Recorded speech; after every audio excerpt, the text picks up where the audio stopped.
What is going on, everyone? This is Connor, the co-host with the most, welcoming you back to another episode of Clutch Crew Sports. And on this edition of the podcast, we're going to be taking a look at some of the veteran quarterbacks in the NFL that have been struggling or been underperforming through the first few weeks of the season. This has kind of been the year of the young quarterback evolving in the NFL. All these veterans, seems like the old guard is moving out and the new guard is moving in respect to quarterbacks. So we're going to take a look at 5 of these veteran quarterbacks that have been struggling so far and give an update on how their season's gone so far and what I think the season is going to be like for them in the future. And so let's get right into it here. This is going to be my first solo episode of the podcast, so I hope you guys enjoy it. We're going to go around the shield. And the 5 veteran quarterbacks we're going to look at here, you all know them. They've been around for a long time. We're going to take a look at Matt Ryan of the Indianapolis Colts, Matthew Stafford of the Los Angeles Rams, Russell Wilson of the Denver Broncos, Aaron Rodgers of the Green Bay Packers, and Tom Brady of the Tampa Bay Buccaneers. All 5 of these guys, all 5 of these teams had high expectations coming into the season. The Packers were looking to repeat as NFC North champions, potentially get to the NFC Championship. The Bucs looking to repeat as NFC South champions. After that heartbreaking loss to the Rams in the playoffs last year, they wanted to get back to the Super Bowl. The Rams, of course, the defending Super Bowl champions. The Colts were looking to win the AFC South for the first time in a few years.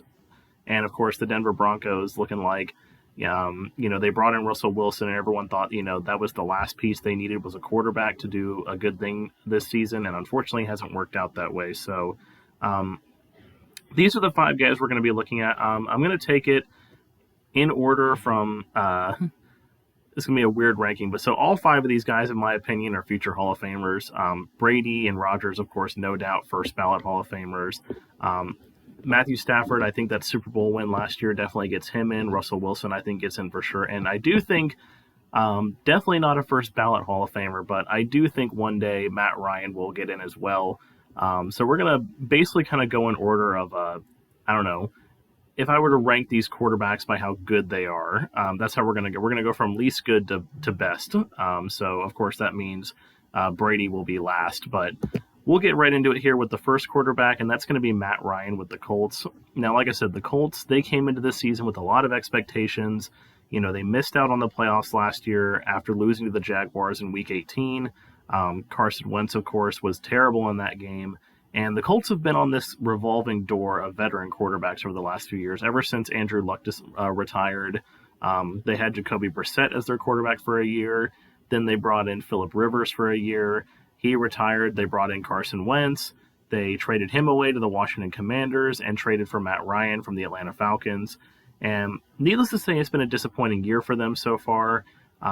Looking at the record here, they're 3-2-1. Good news for the Colts is that they have been getting better. They currently are on a 2-game win streak. They had that tie against Houston in Week 1 that, a lot of people thought that they should have been able to win that game. They did have a chance to win that game, but Rodrigo Blankenship missed the game-winning field goal in overtime. Then, of course, getting blanked against Jacksonville on the road. The curse of Indy playing Jacksonville in Jacksonville continues. But then a very surprising win at home against Kansas City. Then the loss to Tennessee, of course. The Tennessee mostly dominated that game. Derrick Henry kind of ran all over the Colts. But 2 wins back-to-back here now. The Denver win, of course, was definitely not an impressive win by any stretch. They couldn't get hardly anything going on offense. Matt Ryan got sacked a bunch of times.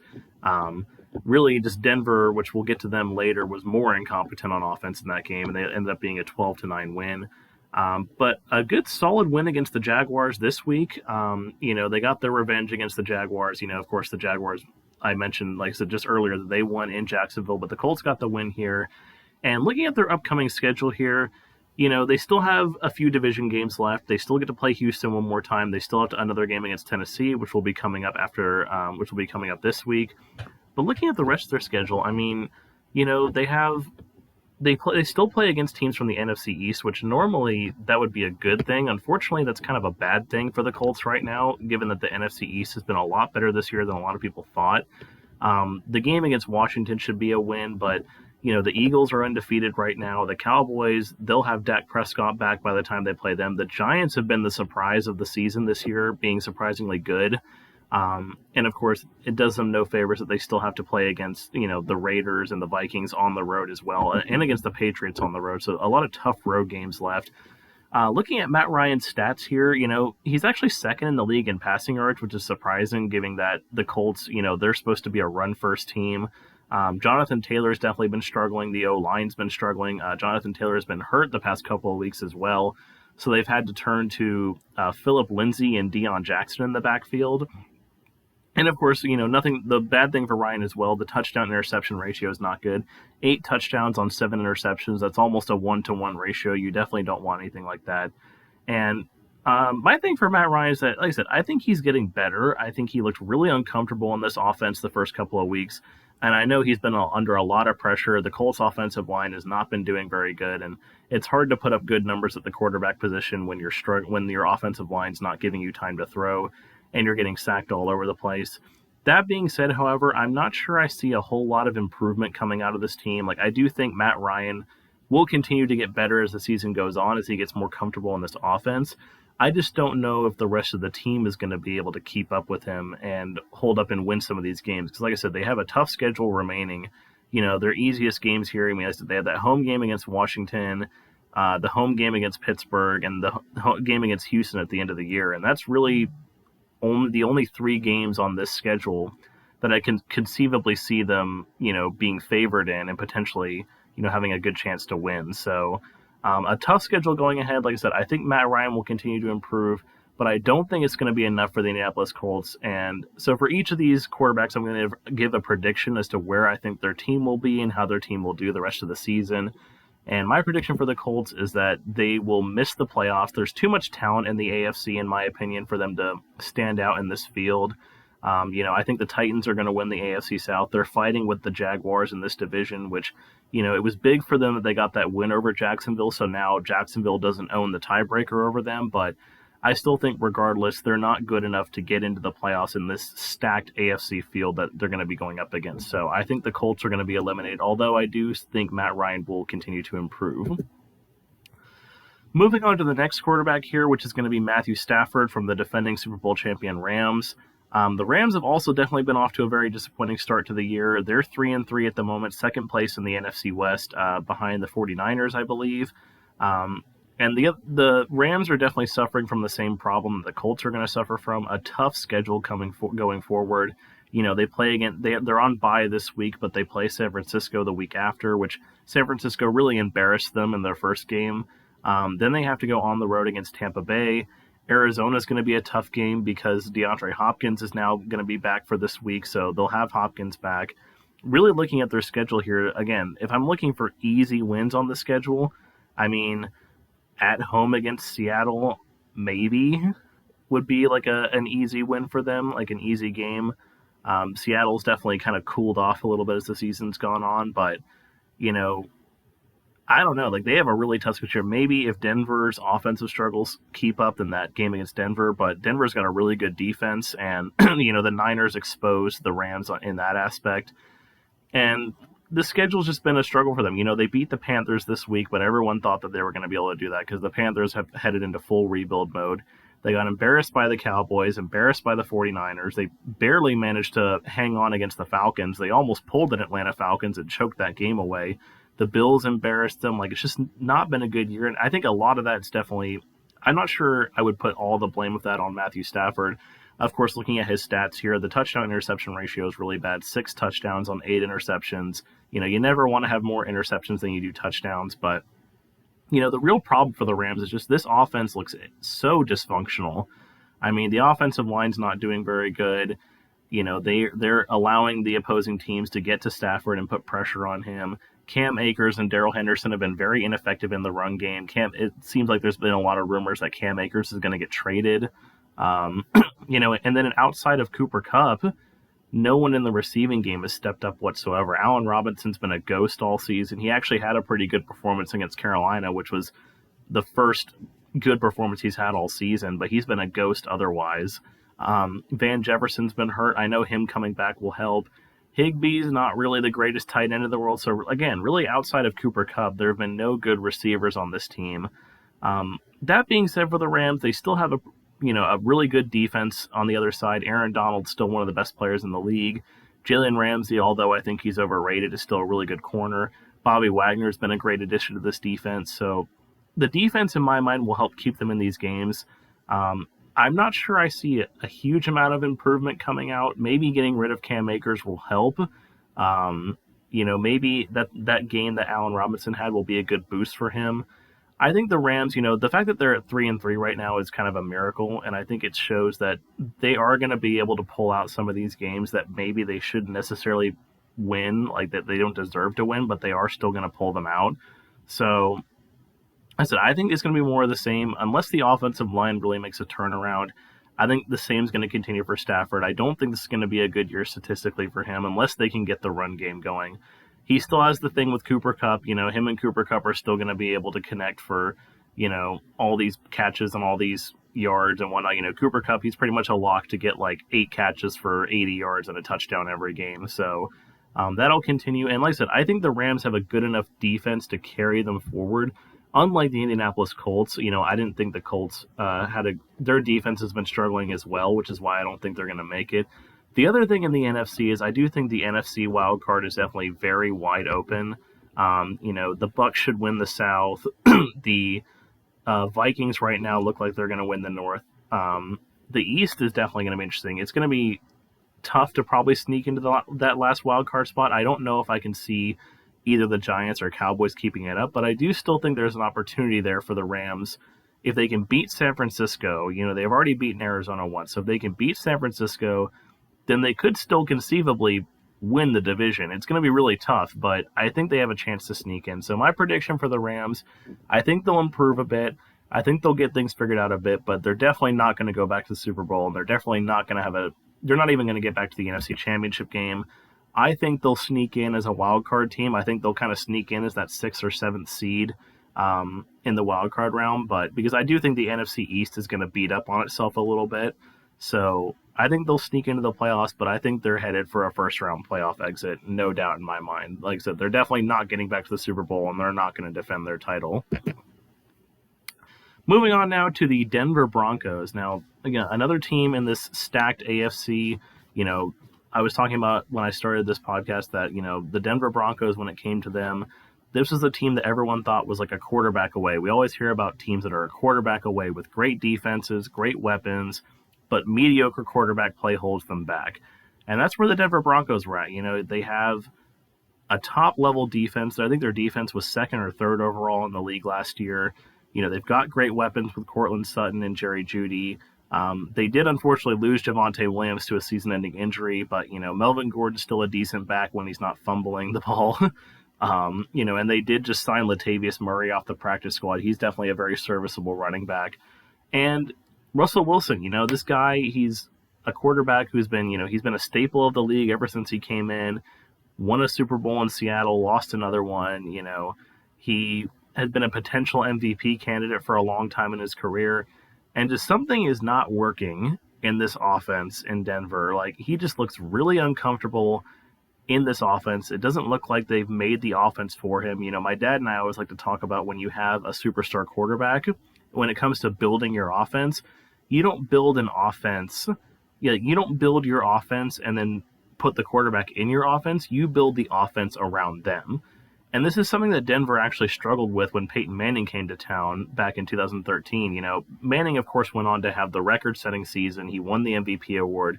They, of course, lost in the Super Bowl to the Seahawks. But what they did that year was the Broncos really tried to implement their own offense. They didn't build the offense for Peyton Manning. They built their offense for them.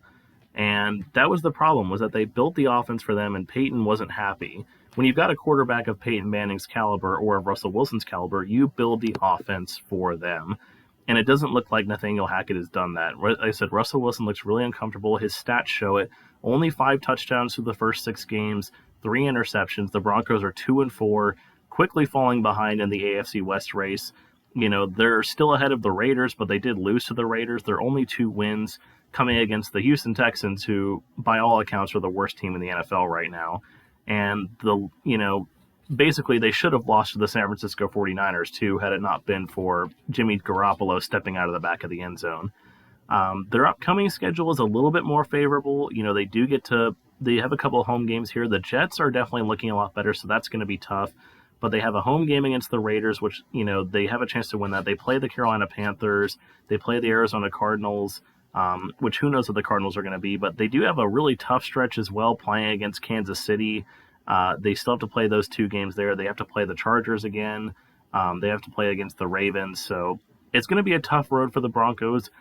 I could conceivably see Russell Wilson getting better, but I'm just not sure that those offensive adjustments are going to happen this season.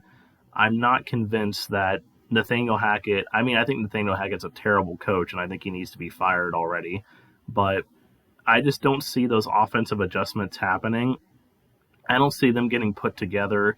They're going to continue to struggle. And this AFC West, like I said, I know the Raiders are only 1-5 right now, but the Raiders are better than their record. Mm-hmm. The Chargers and Chiefs are both legit, in my opinion. They're both potential AFC Championship contenders. And it's just going to be really, really difficult for the Broncos again in this stacked AFC to make any headway unless a drastic turnaround happens, which I don't see happening. So my prediction for the Broncos is going to be that they, just like the Colts, are also going to miss the playoffs. Moving on to the two-time reigning MVP, Aaron Rodgers and the Green Bay Packers. Now, the Packers, they're also 3-3 right now. They've definitely had a very surprising start to the season. A lot of people expected that the Packers would be atop the North right now. They unfortunately lost to Minnesota in Week 1. They did reel off 3 straight wins after that, although, other than the game against Chicago, the one against Tampa was really close. The one against New England needed overtime in Bailey Zappe's first game. And then back-to-back losses, a blown lead against the Giants in London, and then losing to the Jets pretty badly this week. Now, Rodgers, the thing that is different for him compared to, I think, most of these quarterbacks is, in my opinion, when it comes to Aaron Rodgers and how the Packers are doing, I don't think that this is Aaron Rodgers' fault. Like, I think, I don't think he shows any of the blame, really. Like, when it comes to the LA Rams, yeah, the offensive line sucks, but Stafford's also not been playing great himself. Same with the Colts. The offensive line sucks, but Ryan's also been making bad decisions. With the Broncos, Russ doesn't look comfortable. Russ isn't being Russ. With the Packers, like, Rodgers, in my opinion, is trying to do everything he can. I think he just has really bad wide receivers, and there's only so much he can do when his wide receivers aren't getting open and aren't creating opportunities for him to get them the ball. A lot of people thought that him losing Davante Adams, there were people that were on two sides of that fence. Some people thought it was a huge loss. Some people saw it as a loss, but not like a fatal death blow. And some people thought, he's Aaron Rodgers, he'll find a way. And it's definitely proving right now that losing Davante Adams was definitely really, really bad for the Packers. I know the Raiders, of course, the Raiders aren't reaping the rewards because they're 1-5, but the Packers, in my mind, they could easily be 5-1 right now if they still had Davante Adams. Like I said, the receivers just aren't performing up to the level that they need to for Aaron Rodgers. They don't have a true wide receiver one. Allen Lazard, Randall Cobb, and Christian Watson, like, none of those guys scare anyone. At least when it comes to Davante Adams, okay, we need to send double teams his way. We need to make sure we game plan to stop him. No one's game planning to stop Allen Lazard. No one's game planning to stop Randall Cobb. Like, this is not happening. So definitely a tough stretch for the Green Bay Packers here. And like I said, I think Rodgers is still really good. I just think he's suffering from a lack of receiving talent and a lack of, the Packers defense, of course, they've also not been the greatest so far this year. They've done their part. They've done well, but, letting the Giants march down the field at the end of that game in Wembley and letting them score was definitely not good for the Packers defense there. If I'm looking at their upcoming schedule, they do have a bit of a tough stretch here, having 3 road games in a row. But thankfully, 2 of those games, one is against the Washington Commanders, who have been struggling, and Carson Wentz is also hurt. They do have one against Buffalo, so I'd see that as being a pretty a loss for sure. And the other one's against Detroit, which Detroit's been better this year, but Aaron Rodgers traditionally has owned the Detroit Lions, so I think he'll be okay in that game. And when I look at the rest of the schedule, they still get to play the Bears again. They still play the Lions at home as well. The Rams are struggling. They get that revenge game against the Vikings. It'll be interesting to see how that goes. And really, they have to go on the road against Philadelphia. But other than the game against Philadelphia, Buffalo, and maybe the Miami game, depending on where they're at that time, all the rest of the games on this schedule seem winnable. It's just the wide receivers really need to help Rodgers. They need to get this offense going in the right direction, because if the receivers can start to make plays and get open, then the Packers could easily go back to what they have been the past few seasons, where they could potentially be fighting for the number one seed in the NFC and potentially be an NFC title contender. I don't think that's going to happen. I think that they'll still do enough to get in the playoffs. Like, I could definitely see them. I know they've lost to Minnesota already, but I could definitely see them beating Minnesota late in the season and still taking the NFC North division. I don't know if Minnesota is going to be able to keep up what they've been doing. So my prediction for the Green Bay Packers is going to be, I think that they'll win the division or sneak in as a wild card. I think they'll do one of the two. And they're, in my opinion, just like the Los Angeles Rams, I think the Packers are also headed for a first-round playoff exit. Finally, moving on to the last quarterback on this list, it's going to be Tom Brady and the Tampa Bay Buccaneers. And boy, has it been an interesting season and offseason for Tom Brady. There was the retirement, then the unretirement, then there's all this stuff that's been going on about, early in training camp when he was taking all these days. He took a couple weeks off, which he never does. He took a couple weeks off. Then there's all this news coming out that him and Giselle are filing for divorce. And then, of course, the Buccaneers are 3-3 right now. And they're still atop the NFC South by virtue of a win over the Atlanta Falcons that was definitely very controversial. The roughing the passer on Grady Jarrett, that was the most egregious, blatant non-roughing the passer that somehow got called. Basically, I chalk that up to as a Tom Brady call. Tom Brady got tackled. It's the end of the game. We have to protect Tom Brady. That's what that was. That was not roughing the passer in any sort of sense of the call. It was the same deal with the Chris Jones on Derek Carr thing in the Monday night game that week as well. So that's the only reason why the Buccaneers are atop the division. It looked like this offense was turning the corner, but then they hit another roadblock against the Steelers, which I don't know how they managed to lose to the Steelers. Not that I'm complaining, but I don't know how they managed to lose to the Steelers in that game, especially with Kenny Pickett going out with a concussion. Brady was seen yelling and swearing at his teammates at his offensive line on the sideline. It just seems like his whole world is coming unraveled. And it's interesting because if you looked at his stats, you wouldn't think that. He's got really decent numbers. Eight touchdowns, only one interception on the season. His QBR is right in the middle of the road, but he just doesn't look like that he wants to be out there. He looks like he has other things on his mind. He looks like he's got other problems going on. His mind is elsewhere, that he's not, he's not into the game like he usually is. And the Buccaneers are struggling as a result of it, especially if you look at his stats too. They also don't tell the whole picture because while, yes, the offense was good against Kansas City and it was good against Atlanta, the offense has been really bad the rest of the time. The offense was really bad against Dallas. It was really bad against New Orleans, despite those being wins. And then, of course, it was also bad against Green Bay and Pittsburgh, and those were losses. So definitely the benefit that the Buccaneers have is their defense is still just as good as ever.